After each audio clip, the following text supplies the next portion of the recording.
Hello friends, take it easy ಚಾನಲ್ಗೆ ಸ್ವಾಗತ. ನೋಡಿ, ಈ ದಿನ ಈ ವಿಡಿಯೋದಲ್ಲಿ ಇಡ್ಲಿಗೆ ಸಾಂಬಾರನ್ನು ಹೇಗೆ ಮಾಡೋದು ಅನ್ನೋದನ್ನು ತೋರಿಸ್ತಾ ಇದ್ದೀನಿ. ತುಂಬ ಈಸಿಯಾಗಿ ಸಿಂಪಲ್ಲಾಗಿ ಮಾಡ್ಕೊಳ್ಬೋದು, ತುಂಬಾ ರುಚಿಯಾಗಿರುತ್ತೆ.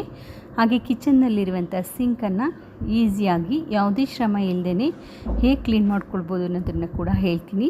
ಈ ವಿಡಿಯೋನ ಸ್ಕಿಪ್ ಮಾಡ್ದೇನೆ ನೋಡಿ. ಅದಕ್ಕೂ ಮೊದಲು ನನ್ನ ಚಾನಲನ್ನು ಸಬ್ಸ್ಕ್ರೈಬ್ ಮಾಡಿರಿ. ಎಲ್ಲರಿಗೂ ತುಂಬಾ ಥ್ಯಾಂಕ್ ಯು. ಯಾರು ಸಬ್ಸ್ಕ್ರೈಬ್ ಮಾಡಿಲ್ಲ ಅವರು ಖಂಡಿತ ಸಬ್ಸ್ಕ್ರೈಬ್ ಮಾಡಿ, ಹಾಗೆ ಸಪೋರ್ಟ್ ಮಾಡಿ. ಹಾಗೆ ಈ ನನ್ನ ರೆಸಿಪಿ ನಿಮಗೆ ಇಷ್ಟ ಆದರೆ ನಿಮ್ಮ ಫ್ಯಾಮಿಲಿ ಫ್ರೆಂಡ್ಸ್ ಜೊತೆ ಶೇರ್ ಮಾಡಿ, ಒಂದು ಲೈಕ್ ಕೊಡಿ. ಬನ್ನಿ ಹೇಗೆ ಮಾಡೋದು ಅಂತ ನೋಡೋಣ. ಸಾಂಬಾರನ್ನು ಮಾಡ್ಕೊಳ್ಳೋದಕ್ಕೆ ಒಂದು ಮೀಡಿಯಮ್ ಸೈಜ್ ಬೌಲ್ನಲ್ಲಿ 1 ಬೌಲ್ ತೊಗರಿಬೇಳೆಯನ್ನು ಹಾಕ್ಕೊಳ್ತಾ ಇದ್ದೀನಿ. ಹಾಗೆ ಒಂದು ಅರ್ಧ ಬೌಲ್ನಲ್ಲಿ ಹೆಸರುಬೇಳೆಯನ್ನು ಹಾಕ್ಕೊಳ್ತಾ ಇದ್ದೀನಿ. ಹಾಗೆ ಇದನ್ನು ಈಗ ಚೆನ್ನಾಗಿ ತೊಳೆದು ಒಂದು 5ರಿಂದ 10 ನಿಮಿಷ ನೆನೆಸಿ ಇಟ್ಕೊಳ್ಳೋಣ. ನೋಡಿ, ನಾನು ತೊಗರಿಬೇಳೆ ಜೊತೆಗೆ ಹೆಸರುಬೇಳೆಯನ್ನು ಕೂಡ ಹಾಕ್ಕೊಂಡಿದ್ದೀನಿ.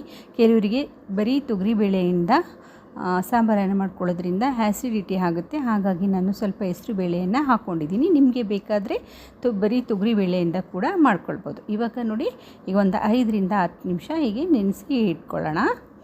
ನೋಡಿ, ಅದ್ರ ಜೊತೆಗೆ ನಾನು ಇವಾಗ ಒಂದು 2 ಮೀಡಿಯಮ್ ಸೈಜ್ ಈರುಳ್ಳಿಯನ್ನು ತೊಗೊಂಡಿದ್ದೀನಿ. ಹಾಗೆ 1 ಮೀಡಿಯಮ್ ಸೈಜ್ ಟೊಮೊಟೊವನ್ನು ತೊಗೊಂಡಿದ್ದೀನಿ. ಇವಾಗ ನೋಡಿ, ಬೇಳೆ ಸ್ವಲ್ಪ ನೆಂದಿದೆ. ಇವಾಗ ಇದರಲ್ಲಿ ನಾನು ಈರುಳ್ಳಿ ಮತ್ತು ಟೊಮೊಟೊವನ್ನು ಹೀಗೆ ದಪ್ಪವಾಗಿ ಹೆಚ್ಚಿ ಹಾಕ್ಕೊಳ್ತಾ ಇದ್ದೀನಿ. ಹಾಗೆ 1 ಸ್ಪೂನ್ ಎಣ್ಣೆಯನ್ನು ಕೂಡ ಹಾಕ್ಕೊಳ್ತಾ ಇದ್ದೀನಿ. ಮತ್ತು ಒಂದು ಚಿಕ್ಕ ಸ್ಪೂನಲ್ಲಿ ಅರಿಶಿಣದ ಪುಡಿಯನ್ನು ಹಾಕ್ಕೊಂಡು ಇವಾಗ ಚೆನ್ನಾಗಿ ಹೀಗೆ ಮಿಕ್ಸ್ ಮಾಡಿಕೊಂಡು ಕುಕ್ಕರ್ ಮುಚ್ಚಳವನ್ನು ಮುಚ್ಚಿ ಇವಾಗ ಬೇಳೆಯನ್ನು ಬೇಯೋದಕ್ಕೆ ಇಟ್ಕೊಳ್ತಾ ಇದ್ದೀನಿ. ಒಂದು 2 ವಿಷಲನ್ನು ಬರೆಸ್ಕೊಳ್ಳೋಣ. ಮತ್ತು ಇಲ್ಲಿ ನೋಡಿ, ಸಾಂಬಾರಿಗೆ ನಾನು ನುಗ್ಗೆಕಾಯಿಯನ್ನು ತೊಗೊಂಡಿದ್ದೀನಿ. ನುಗ್ಗೆಕಾಯಿ ಎಳೆದಾಗಿ ತುಂಬ ಚೆನ್ನಾಗಿದೆ, ಹೀಗೆ ಕಟ್ ಮಾಡಿ ಇಟ್ಕೊಂಡಿದ್ದೀನಿ. ಹಾಗೆ ನೋಡಿ, ಇದ್ರ ಜೊತೆಗೆ ನಾನು ಒಂದು ನಿಂಬೆಹಣ್ಣು ಗಾತ್ರದಷ್ಟು ಹುಣಸೆ ಹಣ್ಣನ್ನು ಕೂಡ ಚೆನ್ನಾಗಿ ತೊಳೆದು ನೆನೆಸಿ ಇಟ್ಕೊಂಡಿದ್ದೀನಿ. ನೋಡಿ, ಈಗ ಬೇಳೆ ಎಲ್ಲ ಬೇಯೋಷ್ಟರಲ್ಲಿ ನಾನು ಕಿಚನ್ ಸಿಂಕನ್ನು ಹೇಗೆ ಕ್ಲೀನ್ ಮಾಡ್ಕೊಳ್ಳೋದು ಅನ್ನೋದನ್ನು ಹೇಳ್ತಾ ಇದ್ದೀನಿ.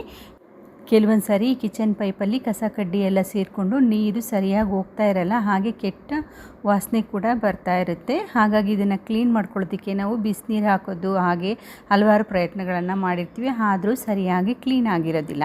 ಹಾಗಾಗಿ ನೋಡಿ, ನಾನು ಇಲ್ಲಿ ಡ್ರೈನ್ ಕ್ಲೀನರ್ ಅಂದ್ಬಿಟ್ಟು ಈ ಪೌಡರನ್ನು ಉಪಯೋಗಿಸ್ಬಿಟ್ಟು ಕಿಚನನ್ನು ಸಿಂಕನ್ನು ಕ್ಲೀನ್ ಮಾಡ್ಕೊಳ್ತೀನಿ. ನೋಡಿ, ಇದು ಡ್ರೈನ್ ಕ್ಲೀನರ್ ಅಂದ್ಬಿಟ್ಟು ಎಲ್ಲ ಮೆಡಿಕಲಲ್ಲೂ ಸಿಗುತ್ತೆ. ಇದನ್ನು ನಾವು ರಾತ್ರಿ ಕಿಚನ್ ಎಲ್ಲ ಕ್ಲೀನ್ ಮಾಡಿ ಮಲಗೋ ಟೈಮಲ್ಲಿ ಈ ಒಂದು ಪ್ಯಾಕ್ ಪೂರ್ತಿ ಪೌಡರನ್ನು ಹಾಕ್ಬಿಟ್ಟು ಒಂದು ಅರ್ಧ ಗ್ಲಾಸ್ ನೀರನ್ನು ಹಾಕಿ ಬಿಡೋದ್ರಿಂದ ರಾತ್ರಿ ಇಡೀ ಎಲ್ಲ ಪೈಪ್ ಕ್ಲೀನ್ ಆಗುತ್ತೆ. ಕಟ್ಕೊಂಡಿರೋ ಕಸ ಕಡ್ಡಿ ಎಲ್ಲ ಮೆಲ್ಟಾಗಿ ನೀರು ಕೂಡ ಸರಾಗವಾಗಿ ಹೋಗುತ್ತೆ, ವಾಸನೆ ಕೂಡ ಸ್ವಲ್ಪನೂ ಇರೋದಿಲ್ಲ. ಈ ರೀತಿಯಾಗಿ ಯಾವುದೇ ಶ್ರಮ ಇಲ್ಲದೇ ಕಿಚನ್ ಸಿಂಕನ್ನು ಕ್ಲೀನ್ ಮಾಡ್ಕೊಳ್ಬೋದು. ಹಾಗೆ ಕುಕ್ಕರ್ 2 ವಿಷಲ್ ಬಂದಿದೆ. ಈಗ ಸ್ಟವನ್ನು ಆಫ್ ಮಾಡ್ಕೊಳ್ತಾ ಇದ್ದೀನಿ. ಹಾಗೆ ನೋಡಿ, ಕುಕ್ಕರ್ ತಣ್ಣಗಾಗಿದೆ, ಬೇಳೆ ಎಲ್ಲ ಚೆನ್ನಾಗಿ ಬೆಂದಿದೆ. ಈಗ ಇದರಲ್ಲಿ ನುಗ್ಗೆಕಾಯನ್ನು ಹಾಕ್ಕೊಂಡು ಬೇಯಿಸ್ಕೊಳ್ತಾ ಇದ್ದೀನಿ. ಬೇಳೆ ಬೆಂದಮೇಲೆ ನುಗ್ಗೆಕಾಯನ್ನು ಹಾಕ್ಕೊಂಡು ಬೇಯಿಸ್ಕೊಳ್ಬೇಕು. ಮೊದಲೇ ಹಾಕ್ಬಿಟ್ಟು ಬೇಯಿಸಿದ್ರೆ ಎಲ್ಲ ಜಾಸ್ತಿ ಬೆಂದು ಹೋಗ್ಬಿಡುತ್ತೆ, ತಿನ್ನೋದಕ್ಕೆ ಸಿಗೋದಿಲ್ಲ. ಹಾಗಾಗಿ ನೋಡಿ, ಈಗ ನೋಡಿ, ಈ ನುಗ್ಗೆಕಾಯಿ ಚೆನ್ನಾಗಿ ಎಳೆದಾಗಿದೆ. ಹಾಗಾಗಿ ನಾನು ಒಂದು 2 ನಿಮಿಷ ಅಷ್ಟೇ ಕುಕ್ಕರ್ ಮುಚ್ಚಳವನ್ನು ಮುಚ್ಚಿ ಬೇಯಿಸ್ಕೊಳ್ತಾ ಇದ್ದೀನಿ. ವಿಷಲನ್ನು ಬರೆಸ್ಕೊಳ್ಳೋದು ಬೇಡ, ಒಂದು 2 ನಿಮಿಷ ಹಾಗೇ ಮುಚ್ಚಳವನ್ನು ಮುಚ್ಚಿ ಈಗ ಹೀಗೆ ಬೇಯಿಸ್ಕೊಳ್ಳೋಣ. ಹಾಗೆ ನಾನು ಸಾಂಬಾರು ಮಾಡ್ಕೊಳ್ಳೋದಕ್ಕೆ ಒಂದು ಪಾತ್ರೆಯನ್ನು ಇಟ್ಕೊಂಡಿದ್ದೀನಿ. ಒಂದು 2 ಸ್ಪೂನ್ ಎಣ್ಣೆಯನ್ನು ಹಾಕ್ಕೊಂಡಿದ್ದೀನಿ. ಹಾಗೆ ಸಾಸಿವೆ ಹಾಕಿದ್ದೀನಿ. ನೋಡಿ, ಸಾಸಿವೆ ಸಿಡಿತಾ ಇದೆ. ಹಾಗೆ ಸ್ವಲ್ಪ ಜೀರಿಗೆಯನ್ನು ಹಾಕ್ಕೊಳ್ಳೋಣ. ಹಾಗೆ ಒಂದು ಚಿಕ್ಕ ಸ್ಪೂನ್ನಲ್ಲಿ 1 ಸ್ಪೂನ್ ಹಿಂಗನ್ನು ಹಾಕ್ಕೊಳ್ತಾ ಇದ್ದೀನಿ. ಮತ್ತು ಒಗ್ಗರಣೆಗೆ ಒಣಮೆಣಸಿನ್ಕಾಯಿ ಹಾಕ್ಕೊಂಡಿದ್ದೀನಿ. ಹಾಗೆ ಕರಿಬೇವಿನ ಸೊಪ್ಪು ಇಷ್ಟನ್ನು ಚೆನ್ನಾಗಿ ಬಾಡಿಸ್ಕೊಳ್ಳೋಣ. ಹಾಗೆ ನೆನೆಸಿ ಇಟ್ಕೊಂಡಿದ್ನಲ್ಲ ಹುಣಸೆ ಹಣ್ಣಿನ ರಸವನ್ನು ಹಾಕ್ಕೊಳ್ತಾ ಇದ್ದೀನಿ. ಹುಣಸೆ ಹಣ್ಣಿಂದ ಇಡ್ಲಿ ಸಾಂಬಾರು ತುಂಬ ಒಂದು ರುಚಿಯಾಗಿರುತ್ತೆ. ಈಗ ಅಷ್ಟು ಹುಣಸೆ ಹಣ್ಣಿನ ರಸವನ್ನು ಹಾಕ್ಕೊಂಡಿದ್ದೀನಿ. ಹಾಗೆ ಇದರಲ್ಲಿ ಒಂದು 2 ಸ್ಪೂನಷ್ಟು ಜೀರಿಗೆ ಪುಡಿಯನ್ನು ಹಾಕ್ಕೊಳ್ತಾ ಇದ್ದೀನಿ. ನೋಡಿ, ಜೀರಿಗೆ ಪುಡಿ ಹಾಗೆ ಹುಣಸೆ ಹಣ್ಣು ಹಾಗೆ ಇದ್ರ ಜೊತೆಗೆ ಬೆಲ್ಲವನ್ನು ಕೂಡ ಹಾಕ್ಕೊಳ್ತಾ ಇದ್ದೀನಿ. ನೋಡಿ, ಇಷ್ಟು ಬೆಲ್ಲವನ್ನು ಹಾಕ್ಕೊಂಡಿದ್ದೀನಿ. ಹುಣಸೆ ಹಣ್ಣು, ಜೀರಿಗೆ ಪುಡಿ, ಬೆಲ್ಲ ಇಷ್ಟರಿಂದ ತುಂಬ ರುಚಿಯಾಗಿರುತ್ತೆ. ಹಾಗೆ ನಾನು ಇಲ್ಲಿ ಒಂದು 4 ಸ್ಪೂನಷ್ಟು ಸಾಂಬಾರು ಮಸಾಲವನ್ನು ಹಾಕ್ಕೊಂಡಿದ್ದೀನಿ. ನೋಡಿ, ಮನೆಯಲ್ಲೇ ಮಾಡ್ಕೊಂಡಿರುವಂಥ ಸಾಂಬಾರು ಮಸಾಲವನ್ನು ಹಾಕ್ಕೊಂಡಿದ್ದೀನಿ 4 ಸ್ಪೂನು. ಹಾಗೆ ಖಾರಕ್ಕೆ ಅಚ್ಚ ಖಾರದ ಪುಡಿಯನ್ನು ಹಾಕ್ಕೊಂಡಿದ್ದೀನಿ 1/2 ಸ್ಪೂನು. ನಿಮಗೆ ಖಾರಕ್ಕೆ ಎಷ್ಟು ಬೇಕೋ ಅಷ್ಟು ಖಾರವನ್ನು ಹಾಕ್ಕೊಳ್ಬೋದು. ಹಾಗೆ ಇಷ್ಟು ಮಸಾಲವನ್ನು ಚೆನ್ನಾಗಿ ಇವಾಗ ಸ್ವಲ್ಪ ಕುದಿಸ್ಕೊಳ್ಳೋಣ. ನೋಡಿ, ಈಗ ಮಸಾಲ ಕುದೀತಾ ಇದೆ. ಈಗ ಇದರಲ್ಲಿ ಬೇಯಿಸ್ಕೊಂಡಿರುವಂತಹ ಬೇಳೆಯನ್ನು ಹಾಕ್ಕೊಳ್ತಾ ಇದ್ದೀನಿ. ಈಗ ಬೇಳೆಯನ್ನು ಹಾಕ್ಕೊಂಡು ಚೆನ್ನಾಗಿ ಮಿಕ್ಸ್ ಮಾಡಿಕೊಂಡು ಮಸಾಲ ಜೊತೆ ಈಗ ಸಾಂಬಾರನ್ನು ಚೆನ್ನಾಗಿ ಕುದಿಸ್ಕೊಳ್ಳೋಣ.